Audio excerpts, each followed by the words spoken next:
Good evening and welcome to the Littlehampton Town Council's Community Resources Committee meeting.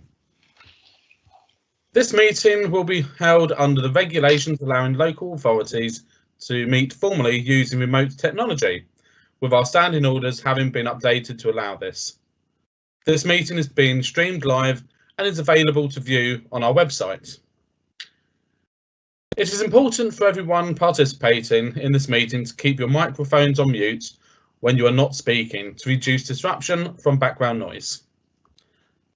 Throughout the meeting, councillors should have the chat window open, as this will enable you to indicate when you wish to speak or have to leave the meeting. When your name is called, you will need to unmute your microphone and wait for the word live and the red line to appear around your screen.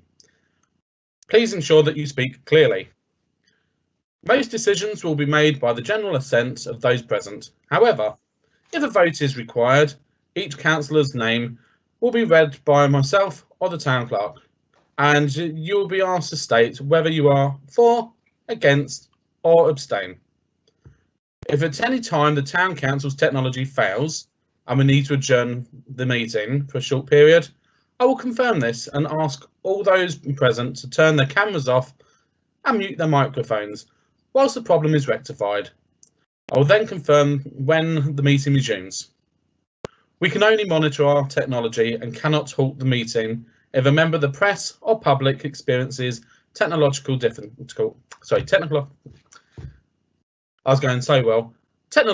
issues. I will now ask the town clerk to carry out a roll call of all councillors and ask you to confirm that you are present. Thank you. Over to you, Peter. Thank you, Chair.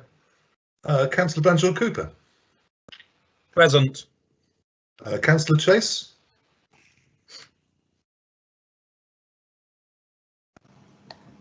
Present. Councillor Malloy. Present. Councillor Tandy. Present. Councillor Turner. Present. And Councillor Dr. Walsh. Present. Back to you, Chair. Thank you, Peter. Moving on to the agenda. So, item 1, mobile phones. Members are reminded to switch their mobile devices to silent for the duration of the meeting. Item 2, apologies. I'll ask the town clerk to read the names of those who have sent their apologies. No? No, there are none, Chair. I was waiting for the red line. Oh, wonderful. Sorry, Peter. Thank you. Okay. Moving on to the next item, declarations of interest. The standing declarations are noted. Members and officers are reminded to make any other declarations if they become apparent at the appropriate time during the meeting. Are there any further declarations to be declared?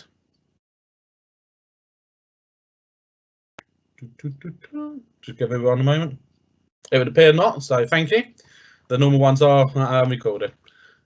Moving on to the next item, item 4, minutes. If you turn to pages 4 to 12 in your agendas, you will find the non-exempt meeting minutes from the meeting of the 10th of December. If everyone is happy with the minutes, these will be approved and arrangements made for them to be signed at a later date. This will be reflected in the minutes of this meeting. Is everyone happy with these? Agreed. Agreed. Agreed. Lovely, thank you ever so much. And as I say, we'll sign those when we're able to. Item 5, Chair's report on urgent items. I don't have anything to report on, and are there any urgent ones, Peter? No, Chair. Thank you. Okay, item 6, public forum. In accordance with the remote meetings protocol, which has been introduced by the Town Council, any member of the public wishing to address the Council or any of its committees during remote meetings should have emailed their submissions to us one clear day before the meeting. I will ask Town Clerk to advise if there are any. Thank you, Chair. There are 2 representations from Mr. Chester. Firstly, with regard to the proposals for the felling of trees at Rosemead Park and replacement planting scheme, can I strongly urge that a period of public consultation is built into this process. It's vital to get community buy-in into this. We are losing many mature trees in the town with seemingly inadequate replacements, and it is a very live issue. With regard to the suggestion of a drive-in cinema event, may I express my strong opposition. It is directly contrary to our climate ambitions and discriminatory to a large proportion of the population who do not have a car.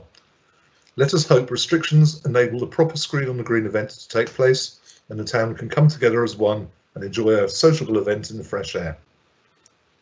In response, we thank Mr. Chester for his comments, which I'm sure members will take into consideration when they come to the appropriate items on the agenda. Regarding the trees at Rosemead Park, they are protected by tree preservation orders, and as such, no work will be undertaken without the local planning authority's consent. This will be obtained through a planning application, which will detail the nature of the work, mitigation, and be subject to public consultation. If consent is given, it can also be subject to conditions which have to be followed.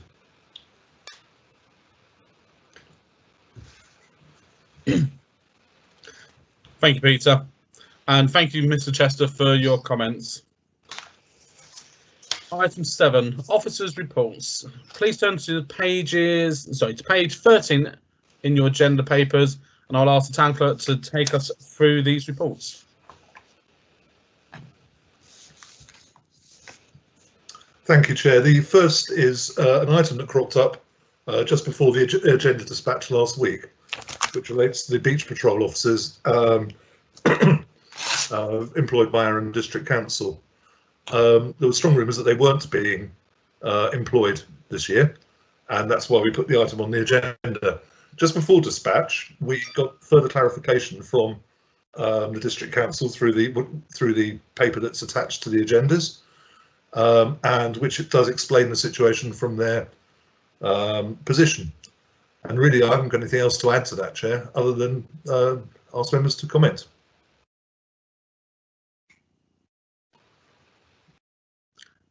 Thank you, Peter. So I have a question from Councillor Chase, the Mayor. Thank you. Yes, the question is basically obviously reading the report and response, and obviously receiving a letter into the Mayor's office. I do find the District Council's statement a bit wishy-washy, and I do feel it's very important that we do have a start date for the foreshore officers, because they usually would start at the end of March, and with restrictions looming to be gradually lifted, I can only see our seafront becoming a much busier place as it did last year. So I strongly believe and feel that they are a major asset to our town. So I think more clear clarification from the district is needed, because like I said, it's just a bit wishy-washy at the moment. Thank you. Thank you, Councillor Chase. Next, I have Councillor Turner.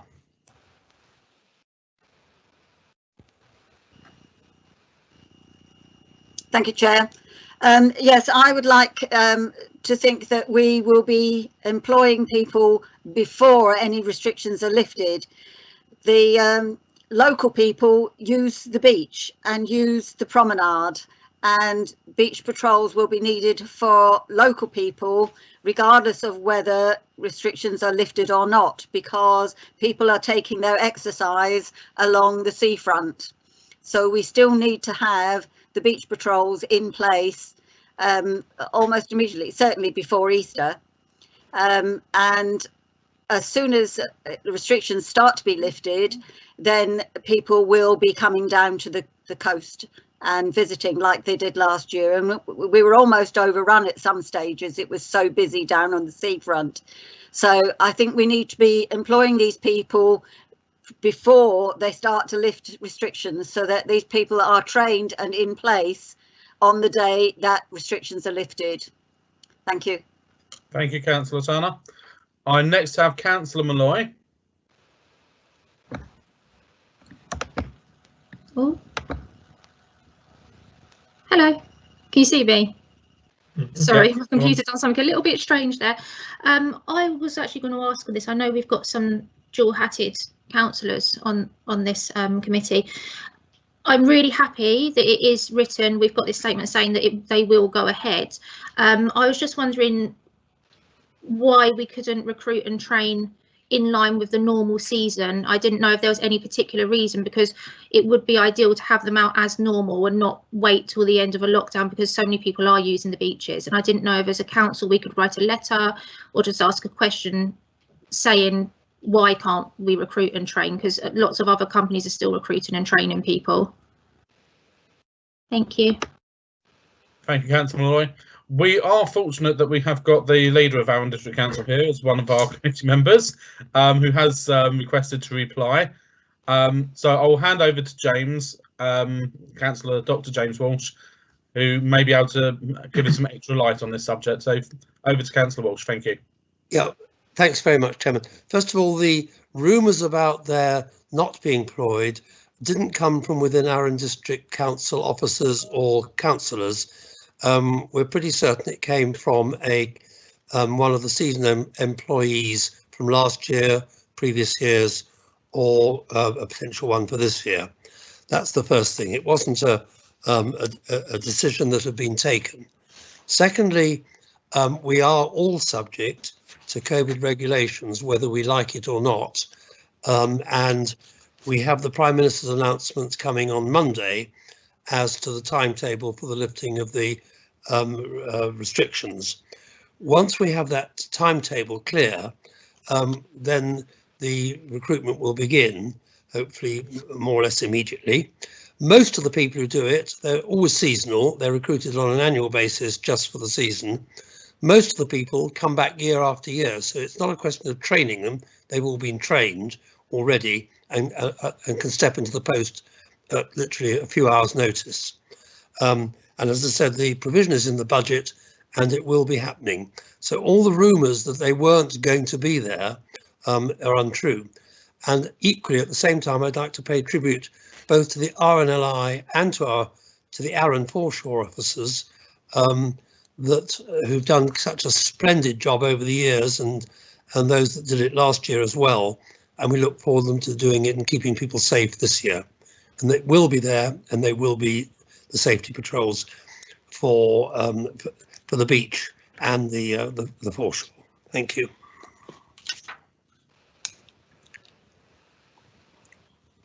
Thank you, Councillor Walsh.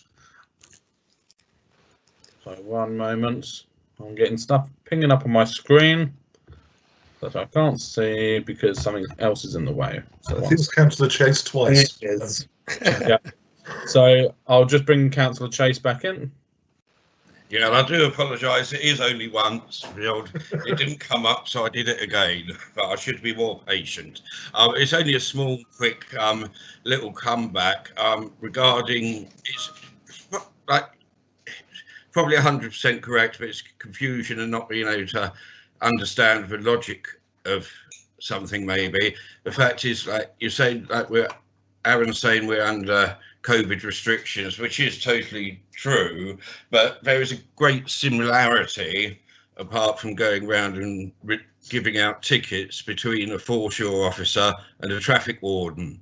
So I don't quite understand that part of it, really. Traffic wardens operate totally normally and have trainees out with them operating. So it's just an added comment. Okay, thank you. James may be able to answer that for us, but before I go back to James on that, I think James has actually answered that very well for us. And what I'm just wondering is, Councillor Malloy has suggested that perhaps we write to Arran. I'm conscious that if we was to do this, and I think Peter might be able to advise me better on this, is that we would in effect be writing to someone who is already in the room, so to speak.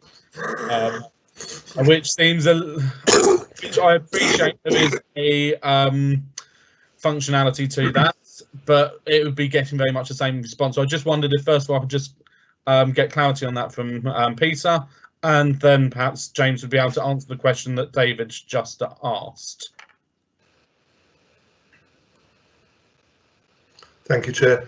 Yes, in fact, I'm very grateful to Councillor Dr. Walsh for wearing his other hat as such. He's not here to be leader of Arran District Council, but it is convenient and helpful, and it does mean that rather than exchanging letters, hopefully members of this council can have their questions answered and satisfied immediately. Okay, thank you. Oh, that's it. Thank you, Peter. Councillor Walsh, would you be happy to answer the question that Councillor Chase just raised in relation to that item? Yes, thanks very much, Chairman.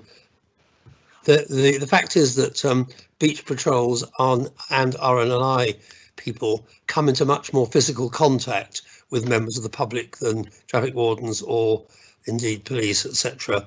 And that's the reason for the restrictions that are in force at the moment. As soon as they're lifted, and I'm as keen as anybody that they're restricted and allow, in fact, there's some new evidence today that very little COVID transmission, if any, has ever taken place on beaches or at the seashore, which is good news for Littlehampton and other seaside resorts. And hopefully that will actually speed up things and be part of the Prime Minister's announcement on Monday. I'm confident that we'll have them in place, but I can't tell you today they'll be recruiting. I want to wait till the Prime Minister's announcement on Monday. I don't think I could be clearer than that. Thank you, No, Councillor. I appreciate that, James. Very kind. Pleasure, David. Okay, so as I say, we do have the matter of the letter which Councillor Malloy has suggested. We've had explanation on that. Can I ask Councillor Malloy to come back in on this, just to ask, are you satisfied with the answer given? Yeah, I am. Thank you. I just said a letter because I didn't know if James was allowed to do that two-way thing in a meeting. So thank you, James. Yes, I'm not allowed to give away any confidential information, just as I haven't, but that's not confidential, that's public knowledge, and I want it to be public knowledge, so that's fine. Thank you. Lovely, thank you. Okay, in which case I think what we've had is basically quite a very useful conversation. I'm sure the team at the Town Council have enough information to put together what's needed to explain that in the minutes for the next meeting. Peter, is there anything else that we would need on this item? No, I think both note the paper that was circulated and the update from the leader of Arran District Council. Okay, in which case, can I? Oh, my red screen hasn't come back yet. I'll just carry on. Can I ask, are the committee happy to agree that way forward as just suggested by Peter? Agreed. Agreed. Agreed. Agreed. Wonderful. That's brilliant. So that was a nice one done. I'll hand back over to Peter for the next one. Thank you, Chair. The next item is the regular museum periodic report, mainly for noting, and I hope members note the progress that's being made in somewhat difficult times, but I'm going to try to avoid saying that over and over again through the meeting. But there are some recommendations relating to potential acquisitions, Chair, which are at the end of the report. Obviously, I'm not your technophobe on the museum things, but they are all recommended for with some conditions attached to them for acquisition. I'm happy to answer any questions, Chair.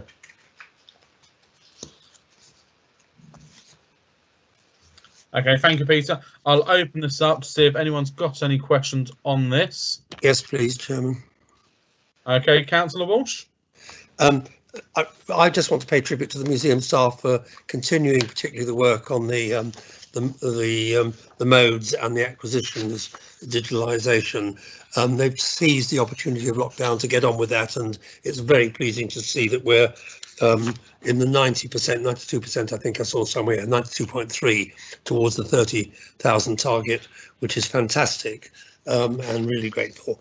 On the acquisitions, in the appendix, the potential new accessions, I support all the recommendations that are there.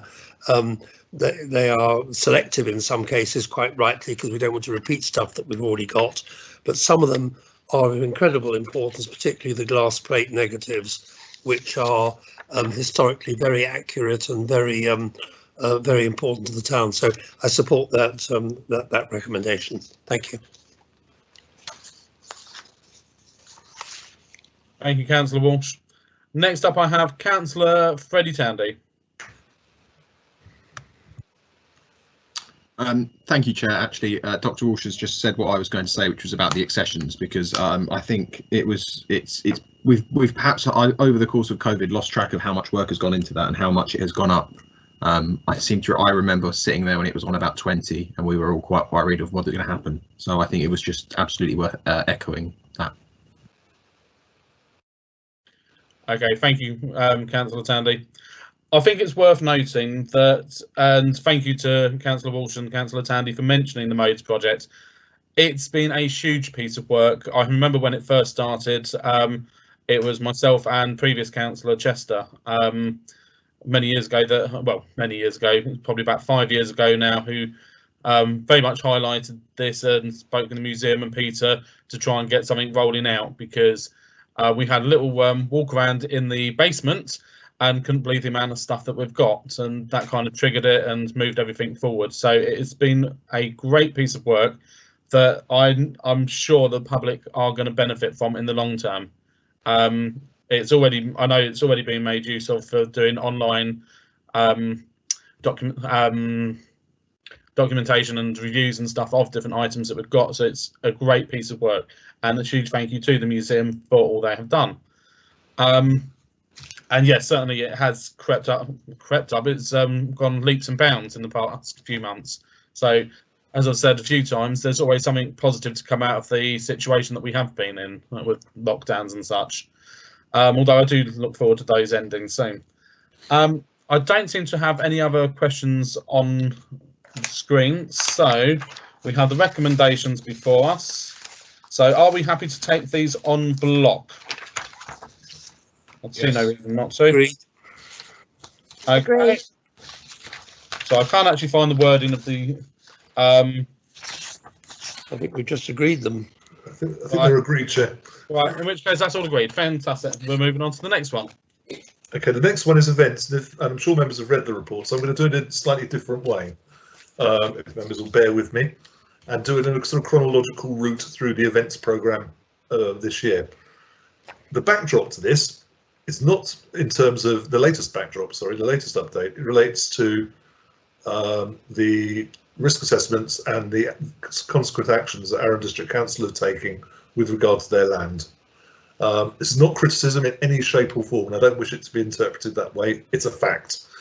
Arran have decided that they need very early information about any ongoing events, and in putting forward any information that they would require to make decisions about whether to let these events progress, they would need clear information from the event provider about social distancing and their ability to do track and trace. That is a problem, and now I'm going to talk our way through that. They are also not letting any new events happen this year on their land. So most of our events are on Arran's land, and as I run through these, you'll see the difficulties. Now, also as a backdrop to this, we've got roadmaps appearing in the near future, and there will be obviously well, we all hope there will be a relaxation as we go forward, and hopefully by the end of the year, the new normal will be in place. However, we have our first event looming large is Out and About over the Easter holidays in more than one location. Being quite frank with you, councillors, that ain't going to happen. It's just not doable. We can't do the track and trace. We can't ensure social distancing with the young people and so on. It's a no-go to meet that, and they're on Arran's. Most of it's on Arran's land, and I don't think it's the right thing for the town council to say our land's different. Therefore, we'll do something completely different. So that's the first one that looms. I'm just going to take you through these and then answer questions at the end of it. The second one is then Armed Forces Day. The Beach Green is a wonderful location for Armed Forces Day. It is almost impossible to try and do track and trace on the Beach Green. It is just not a viable option, and in fact other events that potentially are going to be held as have already pulled, or at least one has anyway. The social distancing is very difficult, possibly not impossible, but track and trace, it's just not a viable way forward. Also, it's still quite soon. I think it is extremely unlikely, as I sit here in February reporting to you, that it will go ahead. I don't think I'm not recommending to you to cancel it. That may happen at short notice, but I'm putting you in the picture really. The next item along is the sandcastle competition. Funnily enough, we can do that. We can ensure social distancing, and we can track and trace, because the competitors who will be in it will need to register anyway, and so we can do the track and trace. So that's the one really good news. It doesn't carry on that way. We then look at Screen on the Green, and that runs into exactly the same problem as Armed Forces Day. Excuse me.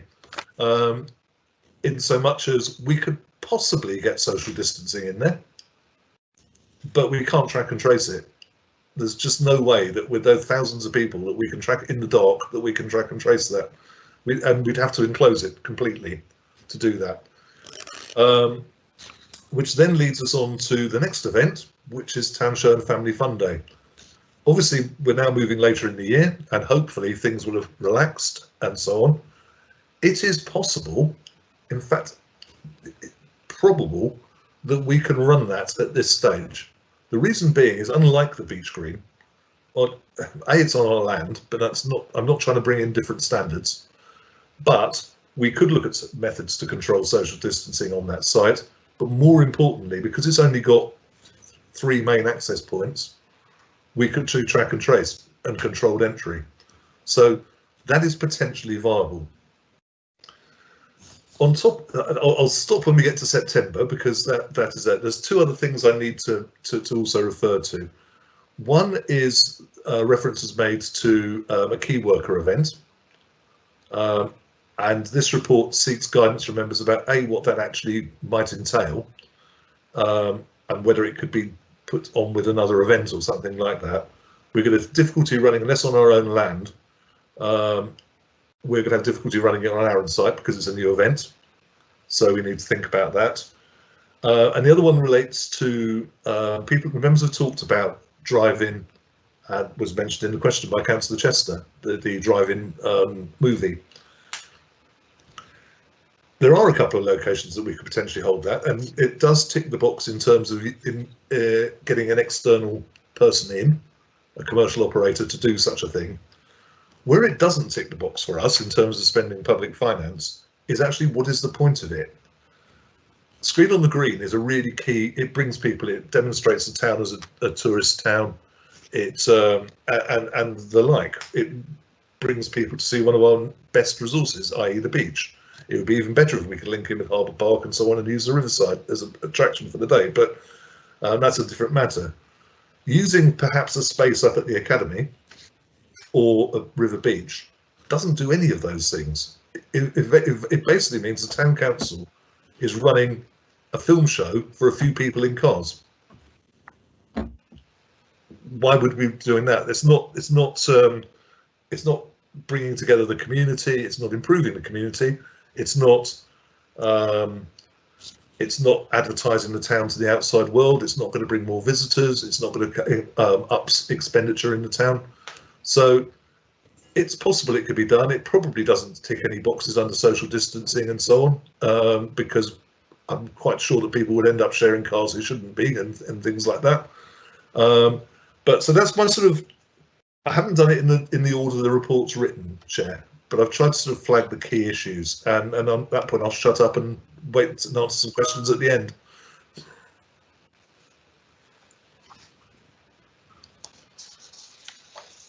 Okay, thank you, Peter, for that, and I think you've made some excellent points on that. Particularly, I would echo around Screen on the Green, sadly. My personal view on this one was something I spoke about with officers the other day. yes, it would be great to do the event, but we do need to carefully think about what we're aiming to achieve from it. And as much as I'd like to see it done at the Academy, I think it is the objectives of it. And if you work out the average amount of attendees we've had over the years and the actual cost of the event, it would actually be cheaper to give out tickets to a cinema to that amount of people. But it is the objectives that we need to be keeping in mind of this. Anyway, I'll keep the rest of my thoughts to myself for the moment, and I'll open it up for debate. The first person I have on screen is Councillor Dr. James Walsh. Thanks very much, Chairman. Thank you, Chairman. A very comprehensive report, a very full one, and thank you to Peter for putting it together, or others who've put it together, and Peter for presenting it. I don't think we've got any option but to close these, to cancel the Easter out and about. As I say, it's far too close, and clearly restrictions are going to be in place then, and the vaccination programme won't be that far advanced. On the rest of it, I agree with you entirely about the screen on the green, and not having a drive-in one because it doesn't meet the objectives. So it's either on the green without the restrictions, or it can't go ahead, in my view. I think probably it would be a bit silly of us to take final decisions on these tonight with the roadmap coming on Monday. So what I suggest that we do is to take provisional decisions tonight and then confirm them with chairman's action or whatever afterwards. And what I suggest we do is that we provisionally follow the advice about Armed Forces Day, much as it grieves me, but I think we're going to have to actually cancel it this year, unless the roadmap on Monday says everything is going to be clear by the end of June, which I personally don't think it is, having read all the forecasts from SAGE and other bodies. So I think we ought to take a provisional decision to cancel that unless there's a radical change in the announcement on Monday. And sadly, the same with the screen on the green. I think unless we are told that by the end of August, all restrictions will be open, we've got to make the planning, all restrictions will be gone and we'll be able to have it as an open event. If that is announced on Monday, then obviously we can go ahead with it and there's time to plan it. But if it's still hedged about, or we're told that the restrictions won't be lifted until September or whatever, then I think we've got to cancel that as well and not look for the a drive-in option for the reasons that Peter's indicated. Great news about the Sandcastle competition. We can go ahead with that. And equally, the Town Show and Family Fun Day, which I think is suggesting we combine with combine the key workers event with that, which I would support. If there's a clear way that could be thought to be put on in September, then I think that should be left penciled in as a possibility at this stage. But if, depending on the decision, the announcements on Monday, we may have to postpone that as well, put it off for this year. So I think it's just a bit daft to say let's make final decisions tonight, because if the announcement on Monday turns out to be the other way and makes us look silly, let's just shelve the decisions on that basis until after the Prime Minister's announcement, and allow yourself, Chairman, and the Vice Chairman in consultation with the Town Clerk to finalise those decisions. Thank you. Can I just respond to that, Chair? Yep, certainly, Peter. Yeah, I mean, sorry, I was unclear at the beginning. I wasn't proposing in any shape or form the cancellation of anything other than out and about at this stage. I was just flagging the very great risk to sitting them to them. We meet again in a month, and I'll update then, Chair, as well. But I think it's just if we come to crunch dates before a month's time, then I think we may have to make a decision. Or if the announcement on Monday is crystal clear that we won't be allowed to run them, then we have to cancel them. That's what I'm saying. Exactly. Thank you. Okay, thank you for that. Well, I have just had a notification come up saying that the application for Armed Forces Day must be submitted by the 24th of February. So we do need to make a decision on that. Next week, yeah.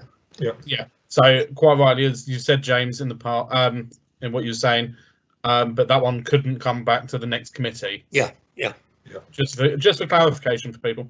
Okay, the next speaker I've got is Councillor Michelle Malloy. Hello. I never thought I'd be saying this, but I actually think we should probably just go ahead and cancel our biggest event of the town because we don't know how the vaccine uptake's going to be and exactly what protection people are going to have from it and stuff like that. And then but assure our residents that we will put money into an extra event later in the year or something, or making the events that we can put on a bit bigger and a bit better. As I like going to Armed Forces Day, so it's horrible to say that. Love the idea of still doing the Sandcastle competition, and I'm a little bit disappointed that you feel the drive-in would be not including most people, because most people do have cars now and other people have put them on, so that's just where I stand on that one. Thank you. Just for clarity, Chair, I don't think it's just for people with cars. That was a comment from a member of the public earlier, but my concern about it is that and in fact, as the Chair put it, there's tremendous cost without actually delivering anything for the town driving. However, that doesn't mean that we wouldn't welcome, and I think my colleagues will look at whether a commercial operator wants to run it and should be welcomed. It's another attraction in the town. It's another thing going on. It's just whether we should be doing it. Okay, thank you, Peter, for clarifying that. And yeah, I'm not saying that. Again, just to clarify, that comment did come from a member of the public. I'm not saying that most public don't drive.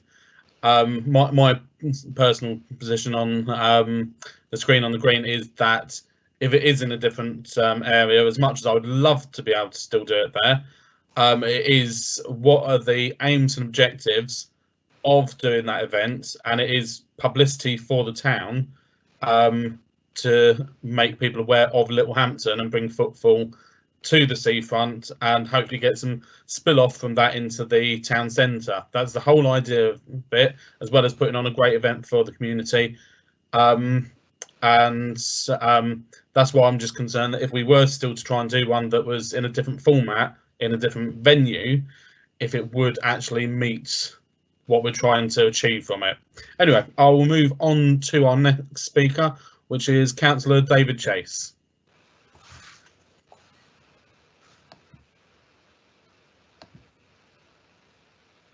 Mr. Mayor, are you there? Oh, that rhymed. Yeah, I'm just getting used to this new technology. I got rid of the apple and now I've got, seems to be like a pear.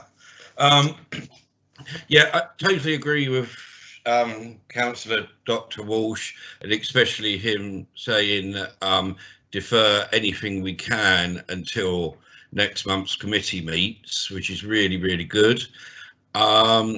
Go back on that, what I was going to say also is, which obviously can be discussed next month once we have our little pathway given to us, is the fact of what of these events which of these events which we put on can be put back, because that could be very useful. Could we put Screen on the Green back a month to September?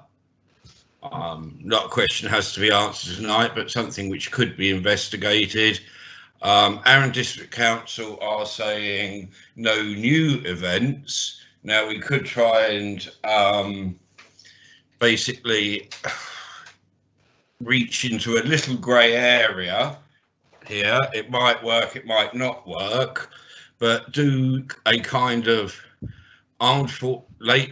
if it looks like it could happen later. I know Armed Forces Day is a set day of the year, but as it's very similar, or as it might be something I'm going to throw at you all now, it might be a very similar event.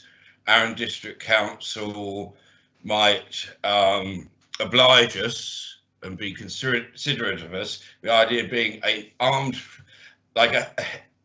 hero's celebration. So something for the key workers. So celebrating something celebrating key workers of today and heroes of yesterday. So heroes of today and heroes of yesterday. So it's sort of like just changing the event a little bit and maybe changing the date. Something that could be looked at, maybe. I don't know, but anything's worth looking at. It does sort of just about fit into a category of an original event, but we'd have to see how it looks. But yeah, I'm all for reconvening in a month's time and making the firm decisions and seeing what can be salvaged in a sensible way. Some things might be able to be put back, some things not, but fully worth taking consideration. Thank you. Okay, thank you for that, Mr. Mayor. I believe I'm looking at the screen and thinking Peter may be wanting to come just in. very briefly, Chair. Aaron, our problem is not actually September in a sense. You know, who can predict where we're going to be in September? Our problem is that we need to get all the plans and proposals into Aaron in March, and that's important. I mean, obviously that they need to demonstrate using their land that they've got an event that's going to be well run, etc., etc. So we are under pressure to go earlier than ever because of the COVID situation.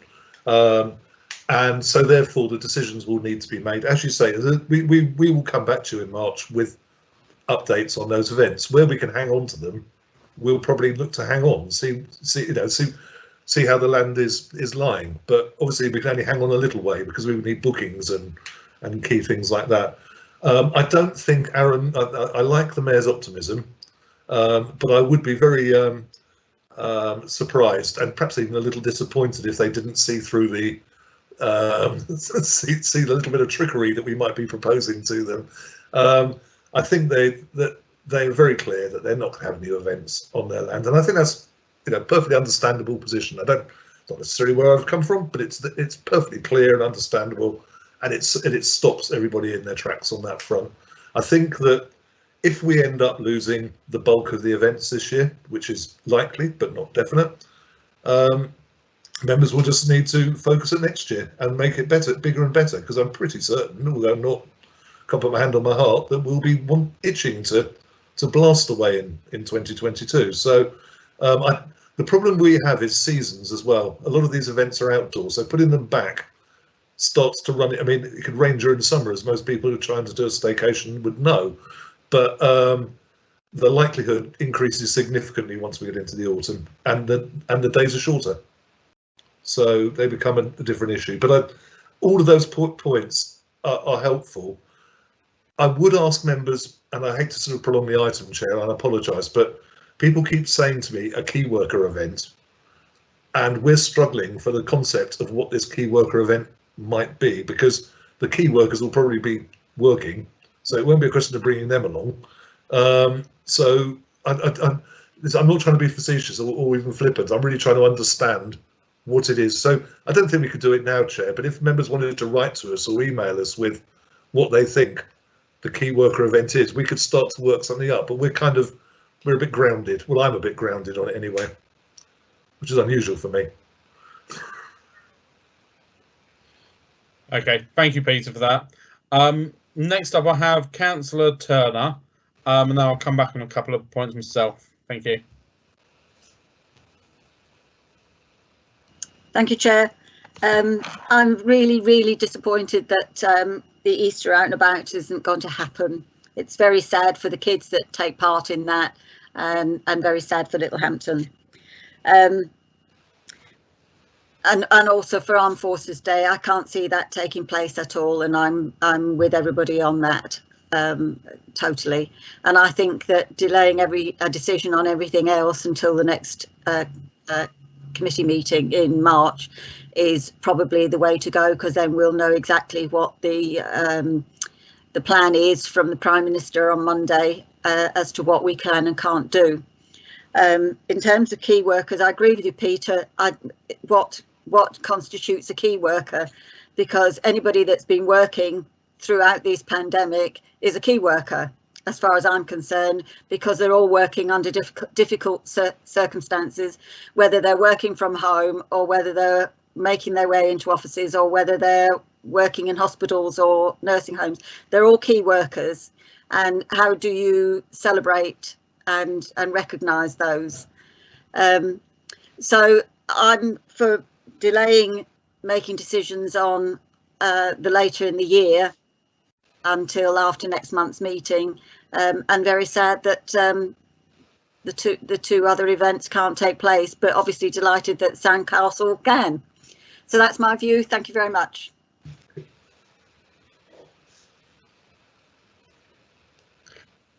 Okay, thank you ever so much for that, Councillor Turner.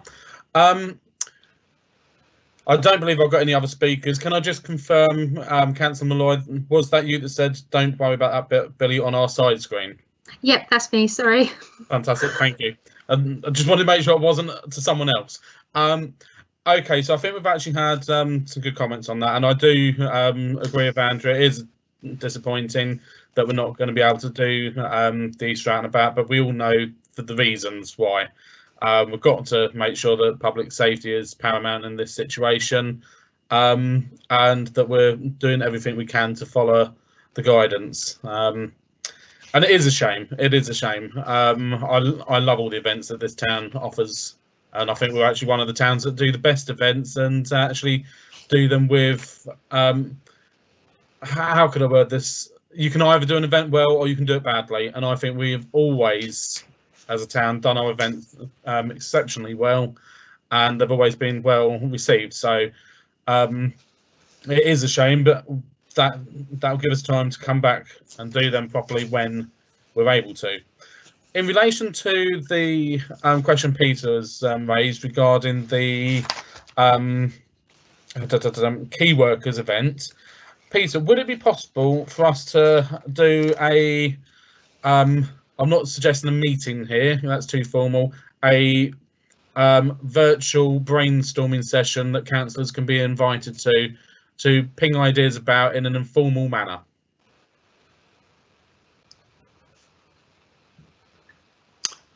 In Woods, Chair, could I suggest that before you get there, because that might just be a fairly long and empty meeting, that if we invite members to give us some thoughts first, then we could put those into a discussion if members wished, an informal sort of brainstorm or whatever.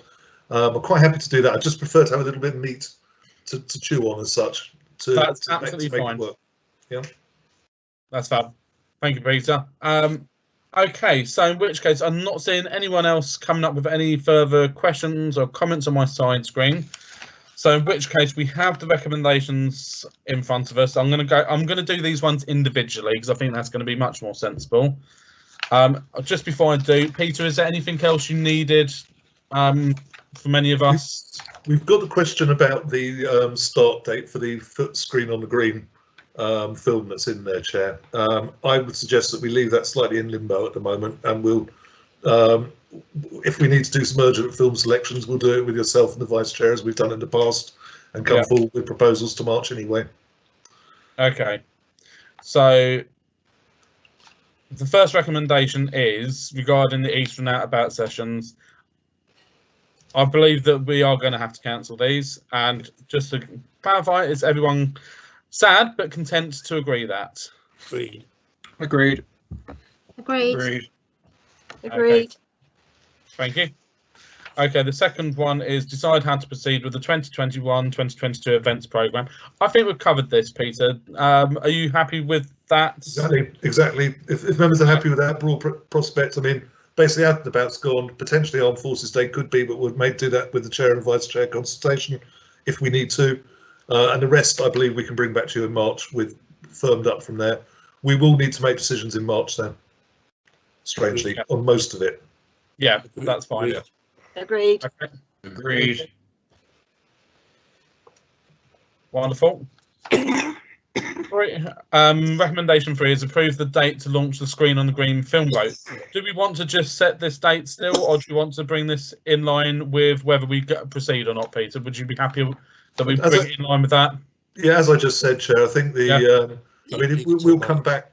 You know, if we can work, quite a lot of this is the work is ongoing anyway, whether the event goes ahead or not, which is a sad thing. And we can start to work up the sort of short lists and stuff on films and with a view to going out on the 1st of April if we're going ahead. Or it could be that we don't know whether we're going ahead, but at least we'll do the vote, even though saying that there is a potential it may not happen. So we can proceed in that way as quite happily, Chair. That's great. Thank you ever so much.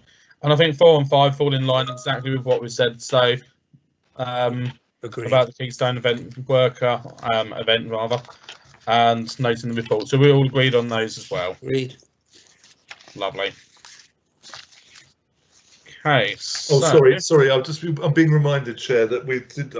Whilst we're cancelling them, there was an option on the out and about, which I omitted. So I was just going to go back to it now. So bear with me a second. Okay, apologies for that. Next report. So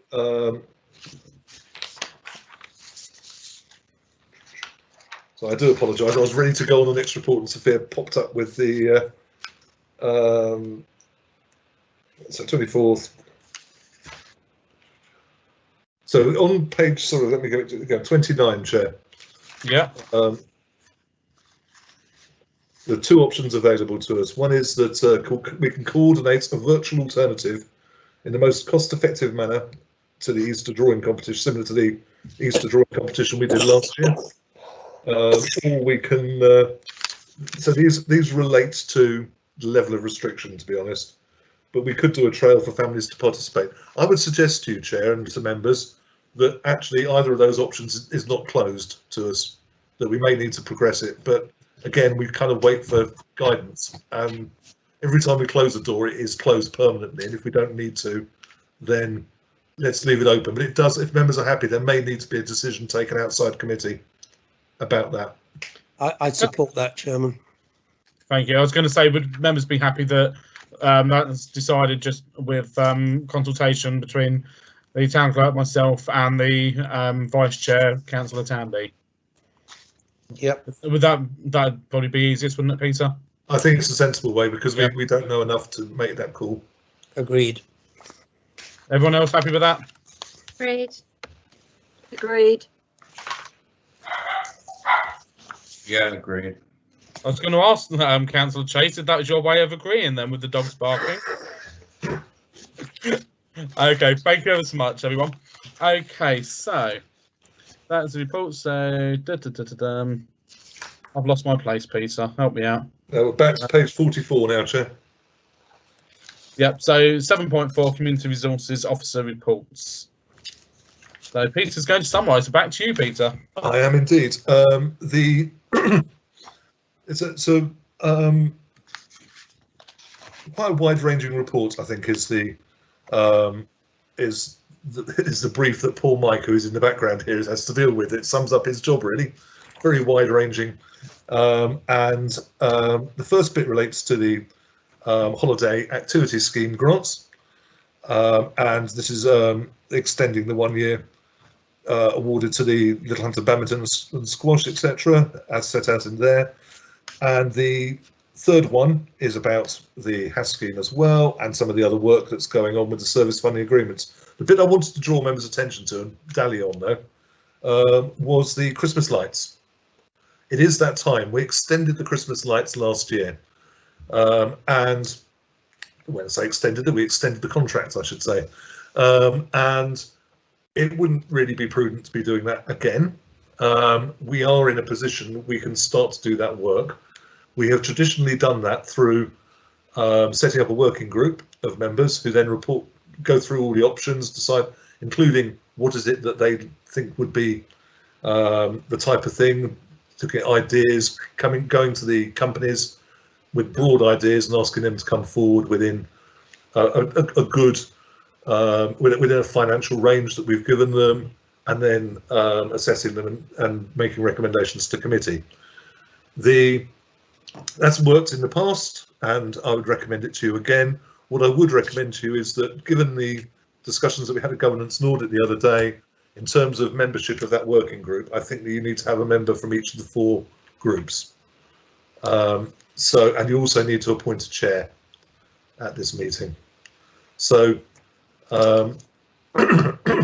fortunately, this committee is very proportionately balanced, and there is a member from each of those 4 groups on this committee, which, to be fair, almost makes the whole committee, but because probably for the first time ever, this committee is one of the smaller memberships, but it almost selects itself, I would suggest to you, Chair. But I'll leave that to members to discuss. Happy to answer any other questions. Okay, so thank you for that, Peter. In regards to the Christmas lights, whilst we're fresh in our minds on that one, I do think it's sensible to have one from each of the 4 groups. I would very much echo the sentiments that we have got very good proportionality on this meeting. The only ones that don't would be myself and Councillor Walsh will have to beat each other up to decide who goes forward on this one. I'm hoping James would be in agreement that I might be able to go on to this one. I defer it utterly, and you can go, please, Billy. That's wonderful, since I do seem to like Christmas a little bit. So thank you ever so much, Councillor Walsh, on that. So just to say, what we're proposing on that one would be what I'm proposing on that would be myself, Councillor Malloy, Councillor Tandy, and Councillor Turner as the 4. Could I interrupt you, Chair? There's one thing I should have said as well. I was just about to touch on that. This working group will meet potentially on both sides of annual council. So what is really important here for the committee is that you actually appoint these 4 individuals to do this piece of work, because otherwise we'll be halfway through the work and we potentially could change councillors, so which really wouldn't be helpful. So this would be for the duration as such, and will cross over into the next life of this committee. Yeah, Agreed. Okay, thank you for that. So, okay, I'm going to open this up to see if anyone's got any questions on this section. I'll just give you a moment to type your cues in on the side screen. Right, I have the first one pop up, and that is Councillor Malloy. Hello, my question is about the grants. Am I allowed to ask that now, or are we still doing Christmas lights? We're allowed to do the grants. It's any of this people. Oh, brilliant. With the people that's asked for extensions, I was wondering, I don't know how big the pot of money is and if there's any other money left in that particular pot, or if it's too late to apply for it.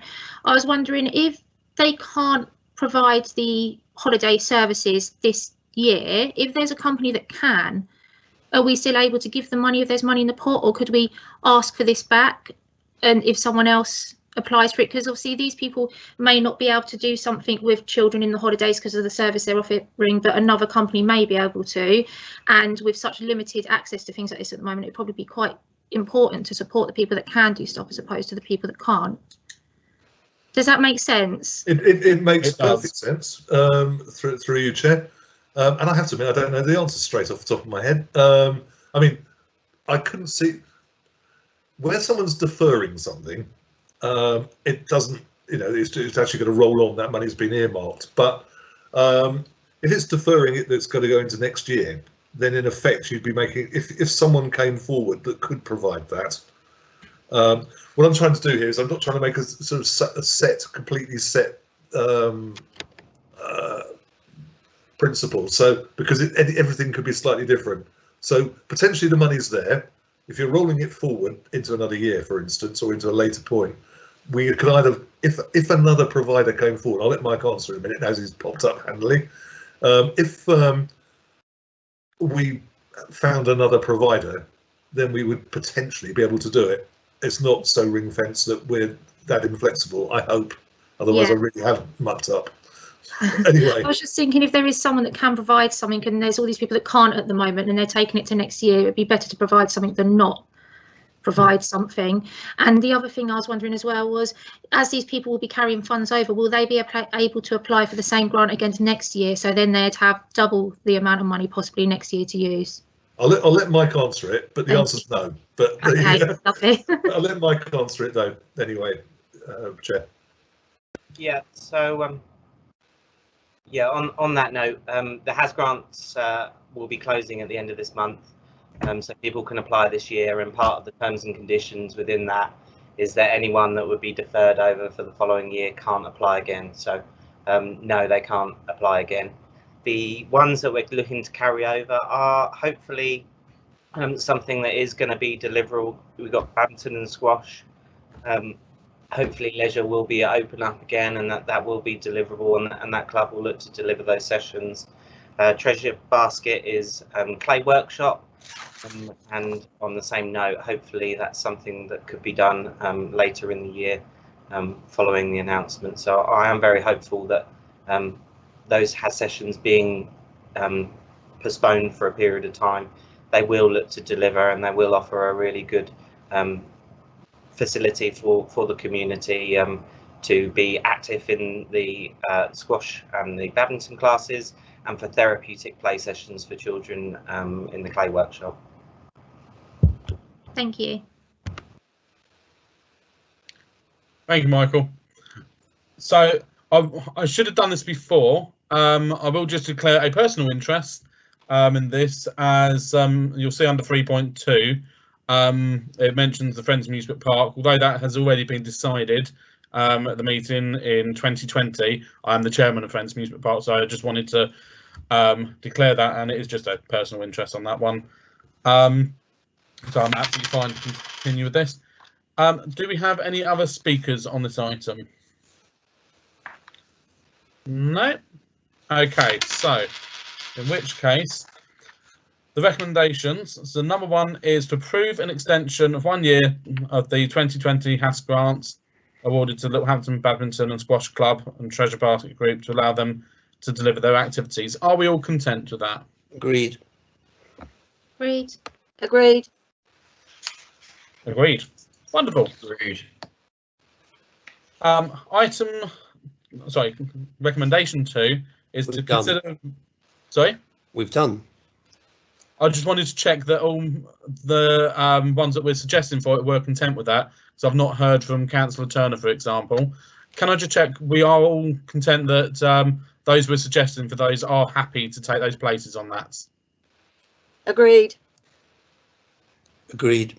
Agreed. Agreed. Wonderful. I just wanted to check with Peter, do we need to sort out the chair for that now, or are we just going to do that live at the... My personal preference is I prefer committees to appoint the chairs of their subcommittees, because that solves any fallout at the subcommittee. Okay. I mean, it would be traditional for the chair to chair the subcommittee on this one, Chair. I'm not proposing because it's not my job, but it would be normal. Chair, I will formally propose that you take the chair of the subcommittee. Thank you ever so much. I second that. Agreed. Well, thank you ever so much, because as you all know, Christmas is kind of one of my little pets, so I'm very chuffed on that. So thank you ever so much, all. Okay, and number 3 is note the updates from the HASS scheme and delivered the Town Council Service Funding Agreement as set out in 3.2, 3.3 and 3.4 of the reports. Agreed. And Agreed. yeah. Agreed. And number 4, otherwise note the report. Agreed. Agreed. Okay. Agreed. Thanks for that. Thank you, everyone. So we're moving on to 7.5, Rosemead Park Play. Sorry, I'm going to put my teeth back in. Rosemead Park Replacement Trees. Report pages 49 to 52. And I'll hand once again to Peter. Thank you, Chair. Now, this is a report that you may actually want to have another dabble at some point in the future, but depending upon how your conversation goes today. However, you have a clear priority in your priorities, which we'll be reviewing next month as well, as a little teaser for you. This is one of the ones that's being progressed. One of many that are being progressed.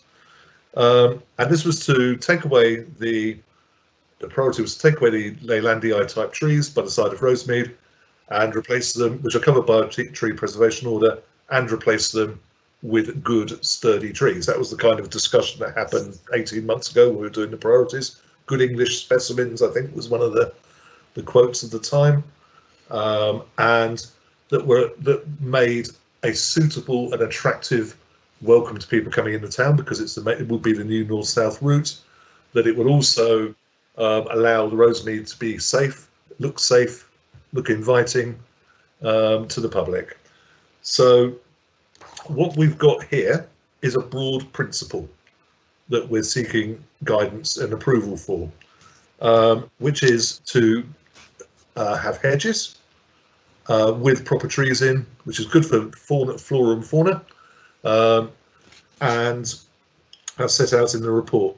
What I want members to think about when they have this discussion, I mean, there's many other things I'm sure you'll raise that I haven't thought of or whatever, but is about whether you want a hedge, because the hedge does create blind spots, and one of the security areas of, so one of the security issues for people to feel safe is they don't want blind spots. Also, you end up having more problems behind where people can hide. So that's one of the things. The types of tree obviously are important and are mentioned in the report, but there is another option. You could decide to chop the top, significantly lop the existing trees. I've just put that to you because obviously that was significantly cheaper, and money's not the be all and end all, but the history of those trees is they were a hedge once upon a time for the old Dorset House School, and sorry, Rosemead School, sorry, not Dorset House, the Rosemead School, and they were allowed to grow, and that's what happens when you let your hedge grow if you've got Leylandii. And there's a salutary lesson to us all, but they are protected somewhat strangely by a tree preservation order, and they do provide a break, a wind break and so on across that fairly open area. So whatever we put in needs to take into account those factors. We've got no definite approval from Arran that Arran's planners that they would permit the taking away of the TPOs, but we do need to have, before we put in any application, appropriate replacement strategy for those trees, because they are TPO'd, so someone thinks they're vitally important, and so what needs to go in their place needs to be significant, needs to be high quality, and certainly shouldn't be taking away from the vista. So I'm happy to answer any questions, Chair. This is one of these ones that it's almost going to be impossible to design. I don't really propose to keep popping backwards and forwards to committee to say, should we put this elm tree here or there, or probably elm is a really bad example there, but at the same time, so it is broad principle. We will be guided by the district's planners. They will be on their TPOs. So this isn't something we can sit down and go, we want a sycamore here and that there, because actually we will need to take their advice, otherwise we won't get permission to do anything. So it's the broad principles I'm after, really, Chair. Okay, thank you ever so much for that, Peter. I have several hands raised, so I'll start in order, starting with Councillor Dr. James Walsh. Thanks very much, Chair. Thanks, Chair. Thank you for the report, Peter, and thank you for the pictures as well, which have been very helpful. The pictures indicate how straggly those trees have come, how old they are, and that we've already lost more than 3 or 4, I think, to storm damage and such like. They're at the end of their life, sadly, and if they're left, they're going to fall down or just look even worse. They're not in any way really providing a windbreak anymore. The middle picture shows there's enormous gaps, but you've just got tree trunks at personal level, so the wind is going to come howling through there and just whistling through the tops of the green without forming any windbreak. I like Leylandii in the right place, but standing as they are there, they look rather forlorn and I think rather stupid, actually. So I'm very much in support of the broad principles laid out there, that we're actually doing several things. We're reinstating a windbreak, and I hear the concerns about providing hiding places and shelter, but if you're going to provide a windbreak, whether it's a fence or whatever, it's going to provide some sort of shelter. Plus, a green hedge provides biodiversity, so there'll be lots of opportunity for floral specimens, for bees, insects, all sorts of birds nesting in them, etc.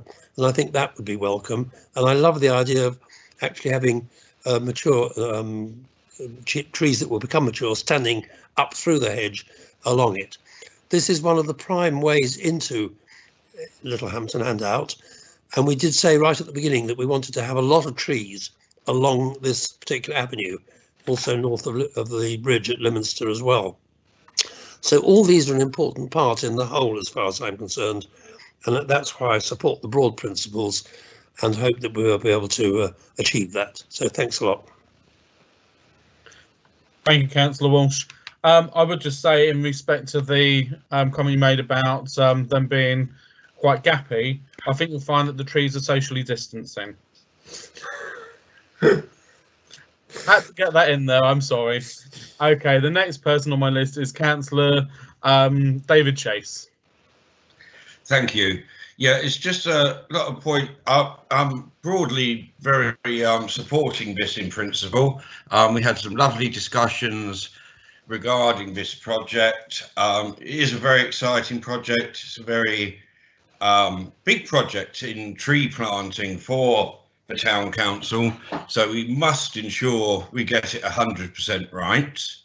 It's major. It's not just saying, Peter saying to the chair, oh, we need to replace that tree on that street corner. This is massive. So obviously I've done a bit of research into it, and I'm led to believe that I doubt it makes much difference at all, but it is to be noted that the actual trees are not TPO'd. It is a TPO for the area. So it's all trees in the area. Probably doesn't make a lot of difference, but apparently it's not set down for just that set of trees. It's for trees in the area. The other point I picked up on and noted, it was mentioned in there planting laurel. Now that is a very poor habitable plant, so maybe that needs to be investigated. Also, the home oak isn't a native tree. Now we were looking at native, so maybe that just needs to be looked into a bit more. And obviously, when we get a bit technical now, when we're taking the land out, we must ensure that all contractors and the tenderers remove all the waste. Otherwise, this will make the soil very acidic and make it hopeless for replanting. And I'm nearly finished now, to stop boring you on this. But also, I would like to suggest that alongside this, we have an ecological report alongside this, and that could be done for in region of £300, and it'd be money well spent on the percentage of money we are actually looking to spend on this project. So if all those can be sort of noted and investigated, I think it will help the project on a long way. Thank you. Do you want me to respond, Chair? Yeah, I was going to ask on that, and clarification on the trees in the area being part of the TPO. My understanding was that trees had to have either a cluster or an individual. So, right. Okay. Sorry. I was just right. The TPO. There are several TPOs in that area covering groups of trees. And within those groups of trees, I've read this TPO many times, within those groups, there are listed how many of each type of tree there is within it. And they're very, and so obviously there are a reduced number at the moment because each storm seems to reduce it. But so the mayor is right saying there is an area, but it is very much specifically set out within that what trees are in it. So the ecological report, I don't think it's a great problem. I think you've got to be careful, as always with these things, what questions you're asking, but I don't know what we actually will need to submit anyway with the planning application. So it may well need some report of that type to support that planning application anyway. But I'm certainly happy to look at, I mean, when you say ecological report, it covers up, you can almost cover everything with that. But in terms of certainly the points about, the acidic soil and so on, it's absolutely spot on, and would be certainly written in there. And building the right hedges for the right animals, for the appropriate animals and so on is an important thing, which we would do in the build up anyway, because we're not doing it ourselves. this is not an A-team job. Otherwise, it really wouldn't. This would have to be done by professionals. But so we certainly pick up on that point. Lastly, the Holme Oak ones. I'm sure you're absolutely right about that. But as living in a road that's got massive Holme Oaks, they've certainly been here for quite some time. But okay, thank you, Peter, for that. So next on my list, I have Councillor Turner. Thank you.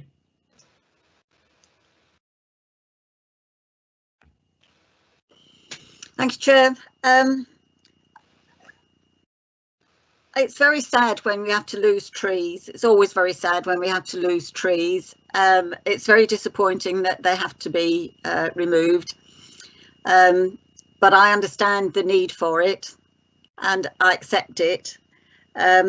What I'd like to propose is that on that recommendation, that instead of it being the delegating authority to the town clerk and the chair to approve the final scheme, I'd like the full Community Resources Committee to have the final say on the scheme, not delegate the decision.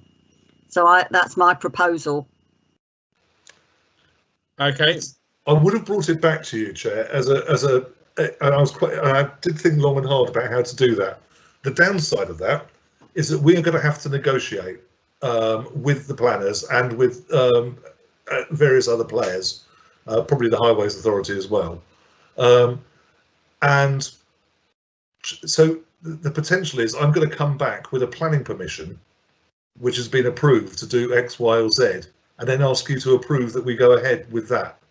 Which means, so there's no really smart place where I'm going to be where I could sit there and say to you, I've got this proposal, now shall I go off and talk to people? So I think it is more about, I mean, if that's what members want, but it will grind things to a halt, because any change that you ever want to do, I'm going to have to go back through the planning process to get there again. So this is one of those that that we are going to be guided by professionals along the way. But if that's what members wanted to do, I leave it with you, Chair. Okay, so with that information, Andrea, can I ask where you'd like to go with this? It's still a difficult one because I'd still like to be able to have the final say. Sorry, I've got an answer for you. Sorry, I can resolve it, I think. We meet so often, yes, that what I could do is make sure that you're absolutely up to speed. We could put a standing item on the committee agenda so that I can update you where we are, and that will tell you exactly what the position is then. But what I can't do is post the planning permission and get approval, if you see what I'm, because there will be conditions attached to any planning permission. As those on the district council know, they will apply conditions to it, yeah, and I can't do that in advance. So, but what I could do, I mean, for instance, we could update again in March. Probably won't be much progress in March, but again, we've got another meeting in June. I think we've got another one in July, and we can, if there is a big gap, we'll just write to you and keep you informed. Does that resolve that? Does that get around that problem? Yes, I'd find that acceptable. Thank you. Okay, thank you, Councillor Turner. Was there any other comments you wanted to raise? No, only that about my disappointment and sadness that trees have to go. I understand the need for them to go, and hope that they will be replaced properly with decent trees and decent hedging. Thank you. I think that's what we definitely want to do. Yeah. So, thank you, Councillor Turner. Absolutely. Okay, so next up we have Councillor Malloy. Hello. My question is, I believe there is one. I think I've seen it. I think there's a fence that runs alongside these trees. Am I right? A little chain link sort of metal fence. If yes, that comes out whilst, thank you. If that comes out whilst they're being taken down, which it may have to because of roots coming up and stuff like that, I just want to check that we're going to have something else in place to start with, because obviously we've got dogs and children running around there and we've just put a big road in there. And the second thing is, when we do put stuff in there, if the fence, I don't know if the fence is staying or not, how mature are the hedges and the trees going to be when we put them in there? Because if we've got little thin ones with the bits of plastic around waiting for them to grow, it's leaving an open barrier for children to run around there. Okay, thank you. I will ask Peter to answer this, but I do believe, from my understanding, it's to look at the stock to be put in to be mature specimens. Yeah. That's So good. if you could clarify, though, Peter, I'd appreciate that. Thank you. No, exactly right. I mean, obviously, it will grow quickly and fill in any. There will be potential for.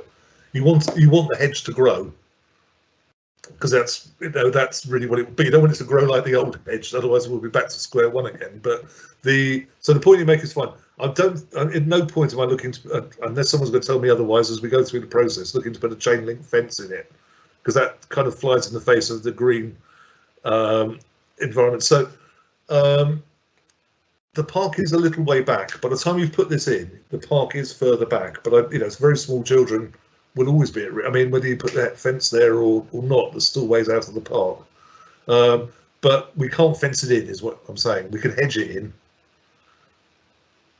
Yeah, I understand that. Look, we're looking to put a hedge there. I just think I'm sure there's a fence there already. There is, but there isn't a hedge. Yeah. No. So Yeah. once, what I mean is the hedge going to be established enough to replace that fence in the Yes. beginning? Yeah. Okay. Thank you. And sorry, just through you, Chair. I mean, if it isn't, if we're advised otherwise, I'm not the horticultural expert here. If we're advised that we need to grow, then we could put a temporary fence in, That's not. until it's grown. So I mean, you don't want there's a fence there for eternity, because it will just get enmeshed in the hedge. So, Yeah. but that option is certainly there. I was just thinking, if with those trees gone and the fence gone, it's going to leave it quite open for a little while. And there's always dogs off their lead running around, and the road's only due to get busier. So, Yeah, thank you. fair point. Okay, thank you, Councillor Malloy. And very good question to ask, because we do have to consider the health and safety of people in that park, and that is paramount, particularly, as you quite rightly say, with the road, which will be busier. Peter, I do have one question on this, and I think everything else I wanted to know on this has actually been answered. But with the felling of the trees, have we included either here or anywhere else the option for checking to see if one would be suitable to become part of a basically do a wood sculpture for Rosemead Park? Because I think that would actually be quite a nice nod. And if not, is that something we're able to include somewhere, not necessarily with the budget that's already been set for this? It's something we've mentioned and talked about, Chair, and if members would like to nod their head here, we'll investigate it further. Agreed. I can't really see anyone nodding their head because, of course, everyone's got their cameras Agreed. off. So. Agreed. Brilliant. Agreed. Okay. Fab, so you'll go away and look at that. That's brilliant. I just think it'd be quite nice to do. Yeah. I like these wooden sculptures. They're quite fun. Okay, one of me would obviously look wonderful. Need a big tree. Oh, I didn't say that. How rude! How rude! Right. Okay, I'll remember that, Councillor Walsh. Right. Good. But true. Obviously, this meeting is going on to that point now, isn't it? Right. So the recommendation is to agree the broad principles of a tree planting scheme for the western boundary. Have you got enough information for this, Peter? I think it's some good points made. I think there's a number of points through you, Chair. I mean, the first one about process and the fact that we'll keep members updated, and where there's a gap in committees, we'll just write to you and keep you in the loop. Yeah. And I think all the other points, we in terms of minuting them, we'll bullet point them as a series of points, and then we can make sure that those all involved are pick up on them. That's brilliant. Thank you. Okay, so I'll put it to committee. Oh, why is my battery running low? Apologies. It's all plugged in. That's odd. Okay, so I'll have to talk extra fast. So are we happy to delegate authority to the town clerk in consultation with the chair to approve the final scheme and put the works out to tender? Is Agreed. that recommendation going to be amended though? It's as I just said through you, Chair, with that, with the informing councillors as we go. Okay, That's the short fine. version of it. So it's going to be amended to that. Yep. Yeah. Thank you. Yeah. I agree then. Agreed. Agreed. Okay, so thank you for that. Right, I'm having a slight problem. For some reason I am plugged in, but it's showing that my battery is low, so I think there's an issue there. If I suddenly disappear, Freddie, be ready to take over, but we're nearly at the end. I'd go for that switch by the plug. No, it is literally all plugged in, all switched on. So there's obviously an issue. Right, so we've got 7.6 proposed new allotments at Holly Drive. This is on reports pages 53 to 54 with a map attached. Emily, can you display the PDF, please? And I'll ask Peter to take this one just for a moment. I'm just going to disappear off screen whilst I just try and sort this issue out that I'm having. Okay. So, councillors, you will be aware that in the North Littlehampton development, one of the aspects of that was to close the Toddington Lane railway crossing, and a great deal of time and effort has been put into seeing whether it could be bridged. And basically the answer is no, because of the impact, particularly on a listed building very close to the crossing. So other options have been looked at by the developers. And where they've ended up with is the idea of linking through to the main bridge. And the way that they've found of linking through it is to use a piece of land which isn't the town council's yet, but will be, which is will be possibly known as the Holly Drive allotments, very close to Worthing Road, separated by the new road going through. This is seen by the developers, and I think by some of the North Littlehampton steering group, as a great way forward in terms of resolving a problematic issue and letting the good folk of the who live south of Toddington Lane, the Toddington Lane crossing, have access to a footbridge over the top, and vice versa, particularly given that there will be a school north of the line. There is a problem for us, though. As I say, this land was, if you look at the picture, this land was originally going to be given to the town council as allotments. The idea of having a pathway going through it becomes a problem. These allotments were going to be fairly secure from general public, because they wouldn't be able to get to them really. Accessed off Holly Drive with a pedestrian access underneath the bridge. The problem we have here is that this cuts straight across the allotments. It also means that the pathways that the allotment holders would use for cars and things like that, and bringing in their goods and stuff, are going to be also the same one as the pedestrians will be using.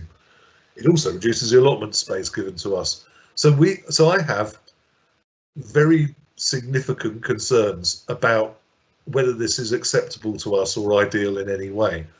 I'm not sure at this stage what our strength of our argument is, because whilst this land was allocated to us as allotments, there has to be a degree of reasonableness that comes into it. The idea of people walking through allotment sites does make them far less secure. It encourages vandalism and antisocial behaviour and damage and theft. And that is why all of the allotments that we've got don't have throughways through them, apart from the one we inherited at the end of the day in Linden Road. So there are ways it could be got round. There could be significant fencing put in, but that's not ideal. I'm slightly concerned about the other factor is who's actually going to be responsible for this footpath at the end of the day, because suddenly the town council looks like it could be inheriting one, which comes with costs and so on for the future. So those are my concerns in summary. I'm not after a decision that we will not do that, because I'm not sure whether we can even do that, but I'm after your views, councillors, so that rather than me just speaking forth to the developers and others, that I know what the council's views are. And I don't know if the chair's back. I am back. I do apologise for that. I have been fully still watching the meeting because I had it on my iPad, so I was able to just keep track of everything. So apologies for that. I found out what the problem was. I seem to have a dodgy extension lead. So, but I am here, I'm live, and it's all good. So I'm just waiting to see if any questions come up. So the first one is we have Councillor Dr. James Walsh. Thank you, Chair. Waiting for the red light to come on. Thank you, Chair. I thank you for the plan and thank you for taking us through it, Peter. I totally understand the dilemma, but the starting point is that this pathway for pedestrians is vital. There's no alternative, and it's, as you know, took a long time to come up with a solution at the North Littlehampton Steering Group to make sure that pedestrians could safely get over the railway without when we knew there couldn't be a pedestrian bridge at the Toddington site of the Toddington level crossing. So there is no alternative to this pathway. So I think we've got to learn to accommodate it and to live with it. Now, I understand about the security entirely, but there, on the either side of the pathway coming from the bottom of the plan, from the east, there are houses alongside there, so all along there is secure. It's getting the security alongside the pathway, and I'd have thought having a fence along the pathway between the pathway and the allotments is not unreasonable and can be made to look reasonably good. I think it ought to be a high quality fence, vandal proof, possibly with spikes on top, you know, that type of metal fence I would think, or a wooden fence with the anti-climb spikes along the top. So that's my approach to it. I think we've got to do it. We've got to learn to live with it. We've got to accommodate. We've got to be reasonable. Thank you. Okay, thank you, Dr. Walsh. Moving on to Councillor David Chase. Yeah, unfortunately, it looks like and is something we've got to try and accommodate. But I think Peter needs to put our views on that. We've got to, our view is that we do accept this is something we've got to try and live with, but obviously try and get the best end result. And if that means developers paying for a nice fence, a proper fence, not just a fly-by-night fence which will last a year, I think that's the way forward. It's just for Peter to investigate the best way around this problem, which unfortunately we've got to live with. So I think this is an ideal one we could leave with the town clerk and the chair. Okay, thank you, Councillor Chase. Could I come back just very briefly? Because I forgot. Okay. I just forgot to say that Peter raised the question of the ownership of the path. I think this is a highway path.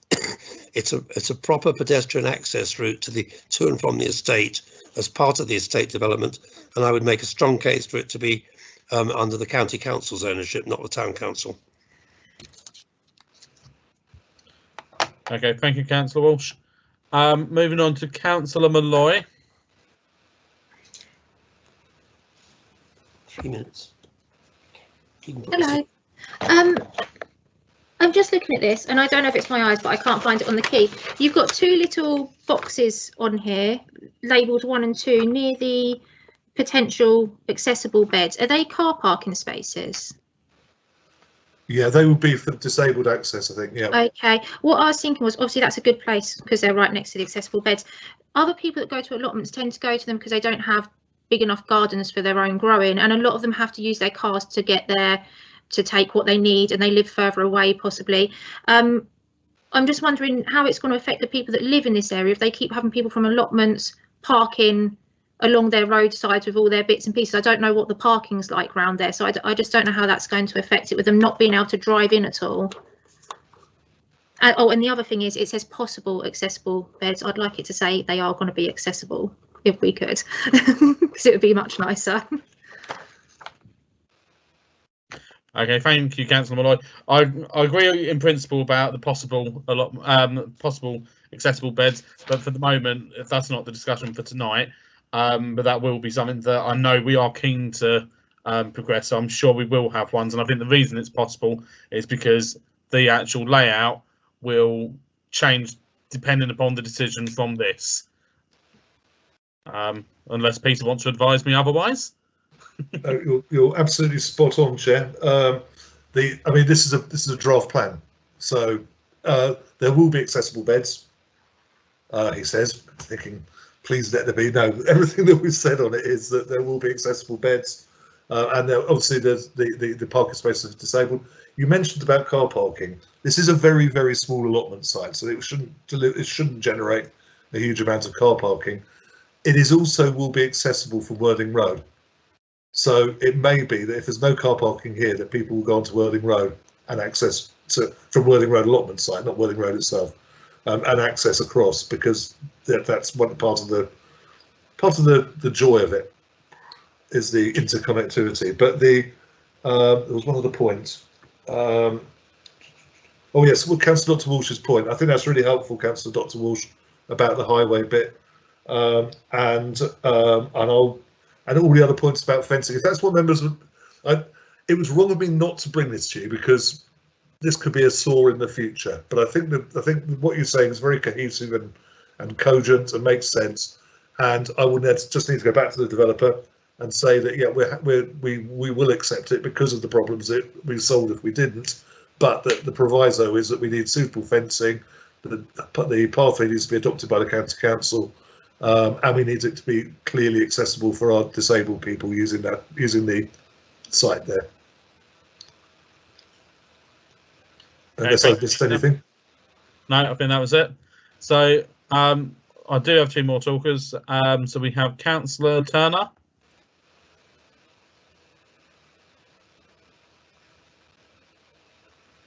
Thank you, Chair. I've got three things. The pathway, I agree about the fencing. That needs to be a very secure type of fencing, and I think that very good lighting needs to be installed, not just adequate lighting, but proper, secure, visible lighting, so that people aren't going down dark alleyways at night time. And it does help with security. So good lighting along that pathway needs to be ensured. I'm very concerned about parking. That's 35 plots there.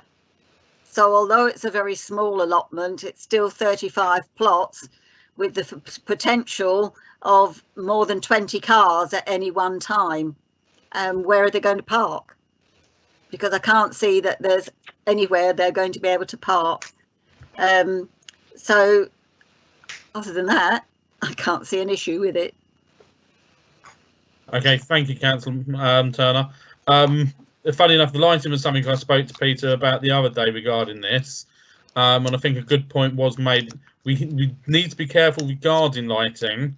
Allotments traditionally do attract sometimes, not always, but sometimes, when they're lit, for people to look and go, that looks very tasty. To put it in a nice way. So lighting can sometimes actually cause more of a problem in that respect. I believe there will be quite a lot of spilt light effectively from the highway. Would you like to say anything to regards to that, Peter?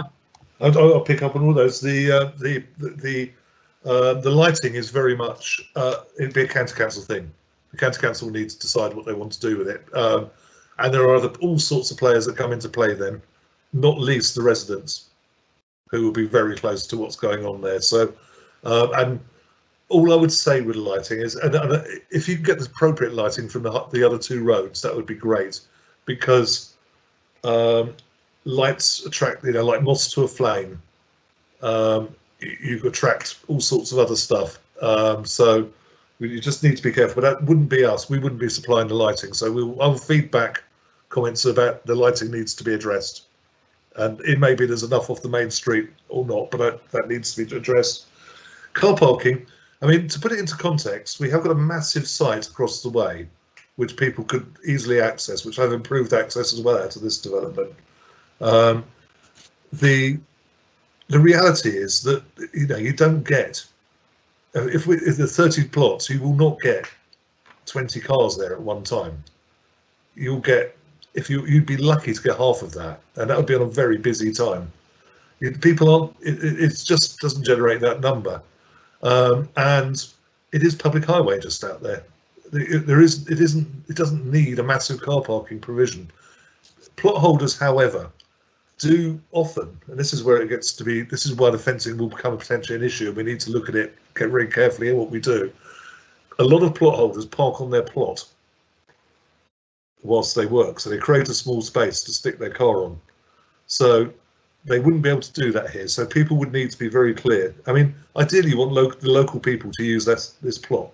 You don't want people driving around the town all over the place trying to get to different plots. But people need to deliver. You know, sometimes if you've got heavy sacks of things, people would benefit from getting their vehicle up to it, even if they then move it away later. So I need to talk to developers about, and I need to talk to others about how we can make that work. But that's not it's not an insurmountable issue. And I mean, to put it into context, if you look at Fort Road allotments, which is bigger than this, or at least a similar size, we don't have a problem with cars there. We don't have a problem with car parking spilling out onto Fort Road. So we shouldn't do here, not with the bigger site next door to it. Right. Okay. Thank you for that, Peter. So I've got one last speaker, which is Councillor Tandy. Thank you, Chair. A lot of what I was going to say has been brought up, which included lighting as well. So I'm glad that's been brought up, because there are pros and cons on both sides, and we'll inevitably get criticised whichever way we go. But I can just foresee, if we're going to stick up great big fences and hedges to kind of protect the allotments, you're creating a very windy, dark path that could attract undesirables, I would just say. I wanted to just pick up on the town clerk mentioned that these were accessible from Worthing Road allotments as well. Is that the case? Did I hear that right? Yeah. As in under the bridge? As in only to pedestrians. Yes, that's what I mean. As in they would walk under the elevated bit of the road. Yeah. Okay, because I'm just thinking, actually, if one of the concerns we have is access this side, that actually if there is a potential, if we got to a potential where we couldn't, we could just access it as an extension to Worthing Road. I'm not saying it would be a perfect solution, but if we end up with a situation where we're getting problems over the shared footpath, then it just might be a way forward. Thank you, Chair. And through you, Chair, initially that was what our thinking was going to be for it, because it had many benefits. The downside of it was we couldn't get our vehicles through because the bridge isn't high enough at this point to create the height to get the 18 vans through or the tractor. So that's why it reduced itself to pedestrian access through there. But it's a very fair point. But we do need to get rotavators and tractors on it. Okay, thank you, Peter. So it would seem the general consensus appears to be to support the proposal, but with wanting reassurance that the pathway is going to be subject to being West Sussex in charge of it effectively, and doing maintenance, etc., and looking at lighting. Do you agree that's a fair summary, Peter? Absolutely, Chair. Yeah. So in which case the recommendation is considering comment upon the draft proposal for the allotment site at Holly Drive. With those points made, are we happy to accept that? Or is there, before I say that, actually, is there anything else you wanted to add, Peter? No, not at all. I think it's a really helpful discussion, Chair. Yeah. And certainly we've addressed the issues, and we'll try and resolve as much of it as we can, I think is the answer. Okay, thank you. So with that said, are the committee happy to approve that then? Yeah, agreed. Yeah. Agreed.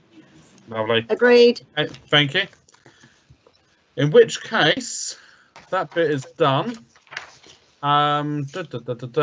Exempt business, there is none. And so this meeting is now finished at 8:15. And I'd like to thank all the staff for their support throughout the meeting, and to members of the public for their patience, and of course to the committee itself. I hope you'll have a wonderful weekend, which is